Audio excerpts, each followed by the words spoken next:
지난 시간에 저희가 여기서부터 분석을 해봤었죠. 제롬 파웰 의장 발언 이후에 시장이 굉장히 강한 상승 동력원을 끌어왔고, 여기를 기점으로 대응한다고 했을 때 여기를 한번 강한 상승 파동으로 밀어주고 여기를 지지로 안착을 하면 고점까지를 매수로 동행해야 된다라고 설명을 드렸습니다. 중요한 점은 매도로도 내려갈 수 있었다라는 것이죠. 지지를 깨고 내려간다고 하면 지지가 저항이 되는 공간을 부딪히고요, 다시 아래로 떨어지는 매도로도 대응할 수 있는 방안을 가지고 있었어야 됩니다. 자, 그리고 나서 결국 여기에 갭을 메우는 움직임이 나왔습니다. 목요일에서 금요일 넘어가는 새벽에 이 갭을 한번 메워주고요, 금요일날 비농지표가 발표나면서 여기에는 굉장히 큰 갭을 한번 메워줬습니다. 지금 같은 경우에는 볼륨 프로파일러상 여기 안에 유동성을 채워줬기 때문에 매물대가 다소 많이 쌓여있는 것을 볼 수가 있죠. 그래서 이제 여기 같은 경우는 매수로 잘 대응했다고 하시는 분들은 그날 매매를 무사히 마쳤을 수 있을 것 같고요, 이 끄트머리에서 매도로 대응했다 하시는 분들은 항상 조심하세요. 저점을 올리면서 그대로 밀어버릴 수도 있습니다. 여기에 있는 큰 갭을 메우는 움직임은 물론 비농지표가 발표나면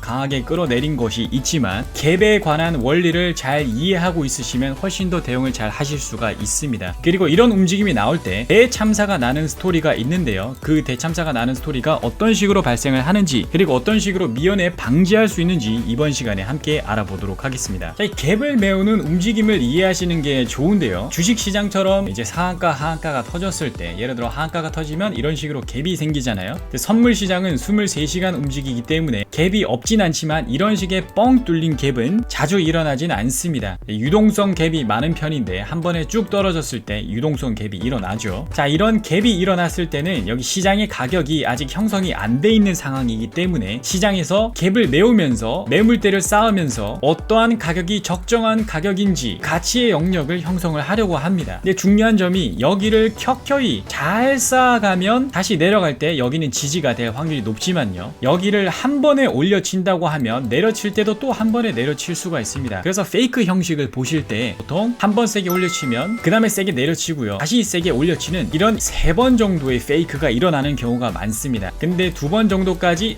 빵빵 세게 치면 세 번째는 다소 켜켜이 올라가는 경우가 많죠. 그래서 네 번째는 다시 이렇게 빵 내려치기는 굉장히 어렵습니다. 펀더멘탈에 영향이 있지 않는 이상은 네 번째는 여기는 이제 지지를 바치고 이런 식으로 올라가는 움직임의 형상이 나올 확률이 높다는 거죠. 그래서 이 갭은 중력장 같은 역할을 합니다. 중력이 굉장히 센 곳으로 물체들이 빨려 들어가는 역할을 하는 거죠. 여러분들이 모두 다 알고 계시는 블랙홀 같은 경우에 이 블랙홀 안으로 빨려 들어가는 순간 이렇게 밑으로 쭉 빠진다라고 보시면 되겠습니다. 그런 역할을 이런 갭들이 한다라고 보시면 되고요. 갭을 채우는 움직임에 기본적으로 두 가지가 있습니다. 리퀴디티 갭이라는 것은 이제 유동성의 갭이고, 여기 보시는 이런 것이 이제 유동성의 갭이 되는 것이죠. 한 번에 빠져서 유동성이 없기 때문에, 매물대가 없기 때문에 올라갈 때도 한 번에 치고 올라갈 수가 있습니다. 보통 많이 당하는 시나리오가 한 번에 내려쳤기 때문에 매도를 엄청나게 강하게 들어온다고 생각을 하고, 이런 곳에서 이제 본격적으로 매도를 하기 시작하면 이렇게 올려칠 때 엄청나게 크게 당할 수가 있습니다. 자, 그 다음에 이제 일반 갭이 말 그대로 뻥 뚫려 있는 갭이고요. 주식 매매한다 하시는 분들이 이제 상한가나 하한가가 터졌을 때 뻥 뚫려 있는 그런 일반적인 갭을 볼 수가 있습니다. 이 시장 표준 가격 형성의 이론을 보시면 영어로는 이걸 value area라고 하고요, 가치의 영역이라고도 하죠. 볼린저 밴드를 보시는 분들이 이 표준 편차의 개념에 대해서 아마 잘 알고 계실 겁니다. 혹시나 잘 모른다고 하시면 제가 디테일한 영상을 만들어 보도록 하겠습니다. 표준 편차를 보실 때 기본적으로 표준 편차 1, 2, 3이 있습니다. 여기가 이제 1이죠. 여기가 이제 표준 편차 2가 되는 거고요. 여기가 이제 3이다 라고 보시면 됩니다. 1에는 68.2%가 모여 있죠. 시장의 가격은 대부분 68.2%, 즉 70% 안에 형성이 되어 있습니다. 여러분들이 시장에서 물건을 산다고 했을 때 예를 들어 아이폰을 산다고 해보겠습니다. 100만원이라고 해볼게요. 그럼 시장에 가서 아이폰을 산다고 했을 때 이 68.2%, 70% 근처의 가격은 대부분 이 100만원에 형성이 되어 있다는 것이죠. 근데 어느 곳에서는 아이폰을 싸게 팔 수도 있고 비싸게 팔 수도 있습니다. 싸게 파는 곳에 가서 가격을 봤더니 70만원에 팔 수도 있고요, 비싸게 파는 곳에서 봤더니 130만원에 팔 수도 있다는 겁니다. 근데 이제 유동성 갭 같은 경우에는요, 시장의 가격이 몰려있는 이런 표준 편차 1의 영역이 아니라 2나 3의 영역에서 나옵니다. 특히나 이제 3의 하방의 영역으로 갈 때는 제가 설명드렸던 이 블랙홀과 같은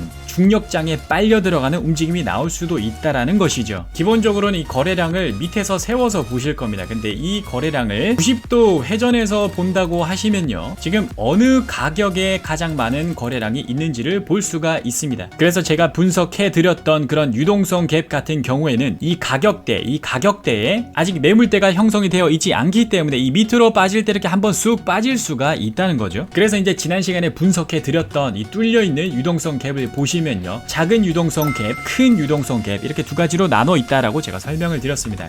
여기서 한번 이렇게 쭉 빠질 수가 있고, 여기를 클리어하면 여기를 쭉 빠질 수도 있는데, 여기는 이제 비농지표라는 힘을 빌어가지고 더 크게 빠졌다라고 보시면 되고요. 빠질 때 켜켜이 빠지는 거랑 한 번에 빠지는 거랑 굉장히 다른 움직임이라고 생각하셔야 됩니다. 자, 그래서 꼼꼼하게 매매 복귀를 한번 해보시고요. 반드시 리플레이를 통해서 그 시간대로 돌아가서 현행의 관점으로도 연습을 해보셔야 됩니다. 저희가 게임 플랜에 따라서 매수로 움직였지만 그 시간대로 다시 돌아가서 연습을 해보는 것도 중요할 것 같아요. 일단 여기에 있는 이 저항의 라인, 이게 지지가 지금 저항으로 바뀌었잖아요. 지금의 상태로는 여기가 저항이 될 수 있는데, 여기를 강한 상승 파동으로 뚫어주고 여기가 지지로 받칠 때 다시 이탈하는 공간을 매수로 봤던 게 저희의 게임 플랜이었습니다. 진폭이 아래로 컸기 때문에 1분으로 보시면 안 된다라고 설명을 드렸고, 3분이나 5분으로 보셨을 때 민감도가 적당한 움직임이 나오겠죠. 상승 파동으로 이렇게 강하게 뚫어줬을 때 강하게 한 번 더 뚫어주고 확실하게 안착을 할 수 있죠. 모멘텀이 들어와야 됩니다. 시간대 한번 체크해주세요. 7시, 8시의 시간대보다 9시, 10시의 시간대로 가는 게 모멘텀적으로 훨씬 좋습니다. 초심자들은 방향에 집착을 해요. 상급자들은 바로 이 모멘텀에 주시를 합니다. 모멘텀이 들어오는 시간대를 보고요. 여기에서 밑으로 확 내려치면 여기를 저항으로 바꾼 뒤에 이렇게 컨티뉴에이션이 일어날 수도 있기 때문에 확실한 상승 파동을 보시고 저점을 올리는 거 체크하시고, 저점 올리는 거 어떻게 체크하는 거죠? 여기서 다시 이탈을 해야 이렇게 볼 수가 있습니다. 그래서 더 확실한 상승의 모멘텀을 보시고 모멘텀의 시간대를 체크해 보신 이후에 이제 여기에서 이 지지와 저항의 피봇 라인이 지지로 바뀌는 걸 확인하시고 다시 이탈하는 공간을 노려야 되는 거죠. 다시 이탈하는 공간을 기다리고 있어야 됩니다. 이탈을 하면 내가 매수로 들어가겠다라고 생각을 하고 있어야 됩니다. 이탈하는 순간에 그때 매수로